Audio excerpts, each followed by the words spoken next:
সাবেক স্বৈরাচারী প্রধানমন্ত্রী শেখ হাসিনার পতনের আন্দোলনের প্রভাব পড়েছে ভারতের ওষুধ রপ্তানি ও মেডিকেল ট্যুরিজম সেক্টরে। দেশটির ফার্মা কোম্পানিগুলোর বাংলাদেশ থেকে অর্থ আটকে যাওয়া, পাঠানো পণ্য হারিয়ে যাওয়া এবং আমদানিকারকদের সঙ্গে যোগাযোগ করতে না পারা সহ বিভিন্ন ঝামেলায় পড়েছে। শনিবার এক প্রতিবেদনে তথ্য জানিয়েছে ভারতীয় সংবাদ মাধ্যম নিউজ18। সংবাদ মাধ্যমটিকে ভারতের ফার্মাসিউটিক্যালস এক্সপোর্ট প্রমোশন কাউন্সিল বলেছে, অর্থ আটকে যাওয়ায় এবং অর্থনৈতিক অস্থিতিশীলতার কারণে অনেক কোম্পানি এখন বাংলাদেশে পণ্য পাঠাতে দ্বিধাদ্বন্দ্বে আছে।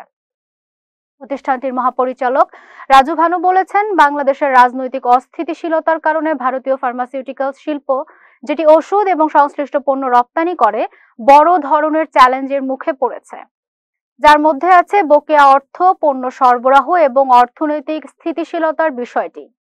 রাজু ভানু জানিয়েছেন, বাংলাদেশ ভারতের যৌথ সীমান্তে লজিস্টিক ইস্যুটিও এখন বড় সমস্যায় পরিণত হয়েছে। সীমান্তে তাদের পাঠানো পণ্য আটকে আছে, এছাড়া ইন্স্যুরেন্স পেতেও বেগ পোহাতে হচ্ছে, যদিও পরিস্থিতি এখন ধীরে ধীরে স্বাভাবিক হচ্ছে। তিনি বলেছেন, আমরা আশা করি বাংলাদেশের রাজনৈতিক ও অর্থনৈতিক পরিস্থিতির উন্নতি হবে। আমাদের ওষুধ খাতের উপর বাংলাদেশের ইস্যু কেমন প্রভাব ফেলবে এটি এখনই বলা ঠিক হবে না।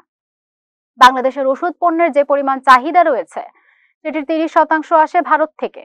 এসব পণ্য সরবরাহ করে থাকে ছোট, মাঝারি এবং বড় বড় অনেক প্রতিষ্ঠান।